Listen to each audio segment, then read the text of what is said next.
Bonjour à toutes, c'est Brenda et aujourd'hui j'avais très envie de vous parler de mes 4 grands défauts qui sont devenus des atouts. J'avais très envie de vous faire cette vidéo autour des défauts parce que je reçois beaucoup de commentaires, beaucoup de demandes sur Insta ou beaucoup de mails en général où on me parle d'une situation amoureuse ou personnelle et où on vient pointer ses défauts. On vient dire oui mais tu vois moi je suis tout le temps trop impatiente, moi j'ai tendance à vulgariser un petit peu tout. Moi je suis comme ci, moi je suis comme ça. Et en fait, on va voir des potentiels défauts, mais que se passerait-il si justement on développait ces défauts pour en faire des atouts? Et il ne faut pas oublier avant tout qu'une qualité ou qu'un défaut, ça va être vraiment un principe culturel. Ça repose sur une interprétation. C'est-à-dire que aujourd'hui, dans telle culture, par exemple dans la culture occidentale, tu vas avoir des qualités qui vont être vues comme des défauts dans d'autres cultures. Par exemple, le fait de parler très fort, il y a des cultures où ça va être moins bien vu, tandis qu'en France, par exemple, c'est plutôt un symbole de charisme en général, quand on le fait naturellement.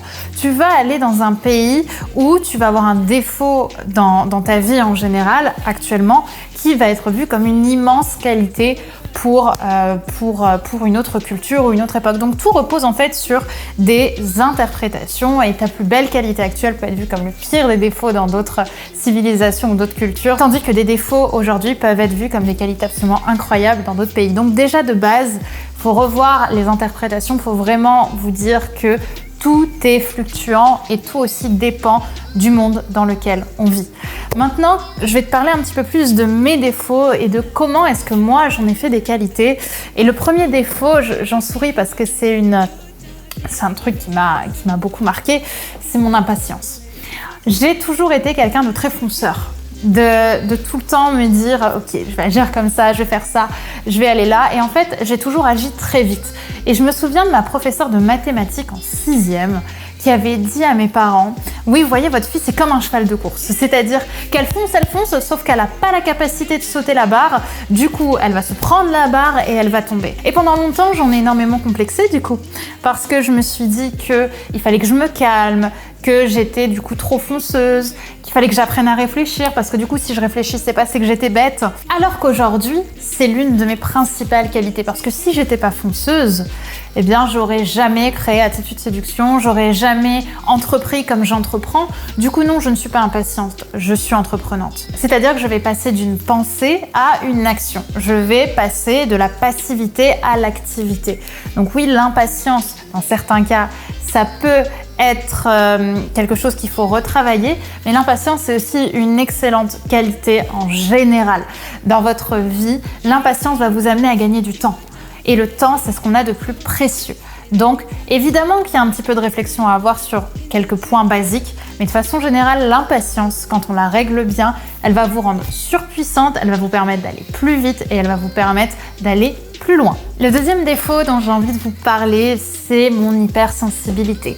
Alors je sais que sur YouTube, il y a beaucoup de femmes qui me suivent et aussi sur Instagram qui s'estiment hypersensibles, qui se disent hypersensibles et qui en font un gros complexe. Mettez-moi un petit commentaire avec une petite main levée là dans les commentaires pour me partager que vous aussi vous faites partie de la team hypersensible. Et quand j'étais plus petite, j'en ai beaucoup complexé, pour être sincère avec vous. J'avais vraiment cette impression, dès que quelqu'un me disait quelque chose de pas bien, de me mettre à pleurer, de me dire que j'étais faible, que pleurer me rendait faible, que pleurer m'apportait cet handicap que j'avais pas. Tout le monde se moquait de moi parce que je pleurais. Tout le monde disait que j'étais faible. Et moi, je me repliais sur moi-même parce que j'avais tellement honte de ça, mais en même temps, mes émotions sortaient toutes seules. J'arrivais pas à contrôler mes larmes. Et ça m'a beaucoup pénalisée. Pendant des années, j'ai tout fait pour, au contraire, rejeter cette sensibilité, tandis qu'aujourd'hui, je l'accueille à bras ouverts. Pourquoi ? Parce qu'aujourd'hui, j'ai capté que l'hypersensibilité nous permet d'avoir un rapport au monde qui est un rapport beaucoup plus direct, beaucoup plus intense, beaucoup plus instinctif. Je connecte beaucoup plus aux personnes qui m'entourent. J'arrive beaucoup plus à connecter avec leur propre sensibilité et c'est ce qui fait que l'une de mes plus grandes forces aujourd'hui, c'est le relationnel. Le fait de discuter, le fait d'avoir un rapport au monde et aux sensations qui va être surdéveloppé par rapport à la moyenne, ça me permet d'exprimer beaucoup plus de choses. Aujourd'hui, quand je pleure, je sais que je suis en gratitude parce que une émotion est reconnue en moi. L'émotion ne va pas venir se fouler, elle va accepter de remonter au plus loin de moi, puis de disparaître, au lieu de rester coincée, ce qui créerait des souffrances qui vont être beaucoup plus grosses, beaucoup plus importantes. Si une émotion reste, tandis que pleurer permet de relâcher, permet de libérer, et ça, c'est absolument magnifique. Donc l'hypersensibilité, c'est une incroyable force qui va aussi vous permettre d'avoir un rapport aux arts qui va être totalement intense. Quand vous regardez une peinture, quand vous peignez, quand vous dansez, quand vous chantez, vous êtes en connexion avec l'émotion, avec l'intensité de l'émotion. Et là, à ce moment-là, vous êtes profondément vivante. Et il y a tellement de personnes qui aimeraient pouvoir vivre ça. Le troisième défaut qui est devenu un très bel atout dans ma vie, c'est ma gentillesse. C'est-à-dire que pendant longtemps, j'ai eu, vous savez, cette impression d'être trop gentille.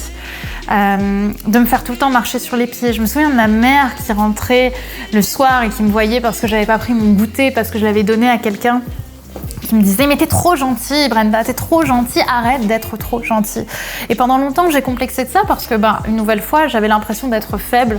J'avais l'impression que ma gentillesse n'était pas quelque chose de sain. Sauf que la gentillesse est quelque chose de magnifique quand on sait justement la doser et quand on sait poser ses limites. C'est-à-dire qu'il ne faut pas confondre justement la gentillesse qui cherche à plaire et la gentillesse en tant que valeur, la bienveillance, dit aussi. La gentillesse en tant que chercher à plaire, c'est la gentillesse où on s'oublie, où on ne va pas chercher à faire la chose pour soi, mais plutôt par peur d'avoir quelque chose en conséquent. Par exemple, je vais donner mon goûter à quelqu'un par peur que cette personne sinon m'agresse ou se foute de moi ou que je devienne sa cible. Tandis que si je donne mon goûter à quelqu'un parce que j'estime qu'il en a plus besoin que moi, parce que moi je n'ai pas faim et que ça fait partie de mon mode de vie d'être comme ça, à ce moment-là c'est ok. Vous voyez? Et à l'époque, j'étais trop gentille parce que je voulais plaire. Mais aujourd'hui, j'ai compris, chose que j'ai mis du temps à comprendre, que la gentillesse n'est pas un défaut. Au contraire, la gentillesse est un magnifique atout parce qu'elle va vous permettre d'émaner une bienveillance et une attractivité de cette valeur-là qui va attirer à vous des personnes qui sont comme vous, qui sont des personnes bienveillantes, qui sont des personnes douces, qui sont des personnes gentilles. Et aujourd'hui, dans mon cercle d'amis, je pense que j'ai que des personnes qui sont des personnes profondément gentilles, des vrais gentils. Et pour autant, ces personnes savent poser leurs limites, ce sont des personnes qui ont confiance en elles, mais elles ont cette vraie gentillesse. Alors vous voyez, quand on dit à un homme qu'il est trop gentil ou que c'est un gentil garçon, c'est souvent vu de façon péjorative. Quand on dit à une fille « ouais mais bof, t'es pas mon style, mais t'es gentil, quoi, t'es adorable », à ce moment-là, on va souvent voir la gentillesse comme une faiblesse, alors que la gentillesse, c'est émaner son attractivité, sa bienveillance, ses valeurs autour du monde, tout en sachant poser les limites de ce qui est acceptable dans nos valeurs ou pas. Ce n'est pas être gentil avec quelqu'un que de s'imposer quelque chose dont on n'a pas envie. La gentillesse, quand elle est bien utilisée, elle te fait rayonner. C'est ça qui est beau. Quand la gentillesse émane de toi, quand tu es une personne alignée, bienveillante, en connexion avec les autres, dans vraiment ta propre définition de la sagesse, tu vas émaner quelque chose qui va naturellement attirer les autres et qui vont leur donner envie d'être ce que j'aime bien dire, attracté à toi, c'est-à-dire d'être proche de toi, de capter l'inspiration que tu peux donner aux autres. Et enfin, je vais vous parler de mon quatrième défaut, mes défauts physiques. Parce que j'ai souvent été en surpoids dans ma vie, j'ai des vergetures, j'ai des cheveux blancs, j'ai des boutons, j'en ai pas beaucoup mais j'en ai quand même, j'ai une peau qui est quand même assez marquée, j'ai de la cellulite, bref, j'ai 1001 défauts physiques qui m'ont complexé pendant des années. Comme beaucoup, j'ai envie de dire, je pense qu'on a beaucoup, en tout cas d'entre nous, ont des défauts physiques qui les complexent, ou en tout cas plutôt des points physiques qui les complexent, pas forcément des défauts. Et c'est vrai que pendant longtemps, j'ai cherché à gommer ces défauts. J'ai cherché à ne plus avoir de cellulite, j'ai cherché à ne plus avoir de cheveux blancs, j'ai cherché à ne plus avoir de boutons. Et il y a des choses évidemment sur lesquelles on peut agir quand ça a un rapport avec notre santé, par exemple. Après, de façon générale, aujourd'hui, je vois vraiment le poids que j'ai pris, par exemple, comme un des éléments principaux qui m'ont amené à avoir du charisme. Je pense que très sincèrement, j'aurais pas le charisme que j'ai aujourd'hui, la façon de parler au monde que j'ai aujourd'hui, la façon de me tenir si j'avais pas ces épaules, si j'avais pas la poitrine que j'ai, si j'avais pas le fessier que j'ai, qui est un fessier qui a plein de défauts dans les faits. Mais je m'en fous parce que j'aime tellement, je suis tellement en amour avec le corps que maintenant la vie m'a donné, ce corps qui m'a fait, qui m'a tant accompagné dans mon expérience de vie, que je sais que sans ce corps, je n'aurais pas cette personnalité. Parce que le corps et l'âme sont liés. C'est les deux faces d'une même pièce. L'âme a son propre fonctionnement, le corps a son propre fonctionnement, mais les deux ont aussi cette union, c'est comme un couple. Et la beauté de mon âme a aussi été travaillée avec la beauté de mon corps. Et je pense que j'aurais pas le même caractère, alors peut-être que je serais mieux, peut-être que je serais moins bien, je sais pas, mais en tout cas, j'aurais pas cette vie-là, et je n'aurais pas ce caractère, et je n'aurais peut-être pas ces valeurs si je n'avais pas le corps et l'expérience que m'a permis de vivre mon corps et les réflexions intérieures que ce corps m'a permis aussi d'avoir. C'est pour ça que c'est important aujourd'hui de peut-être t'interroger si tu as des défauts ou des complexes qui te pénalisent, de te dire est-ce que sans ça j'aurais été aussi moi? Est-ce que j'aurais vraiment eu envie de changer ça? Ce corps qui m'accompagne depuis tant d'années et qui me met en vie et qui me stimule tous les ans et tous les jours, qui me donne cet amour.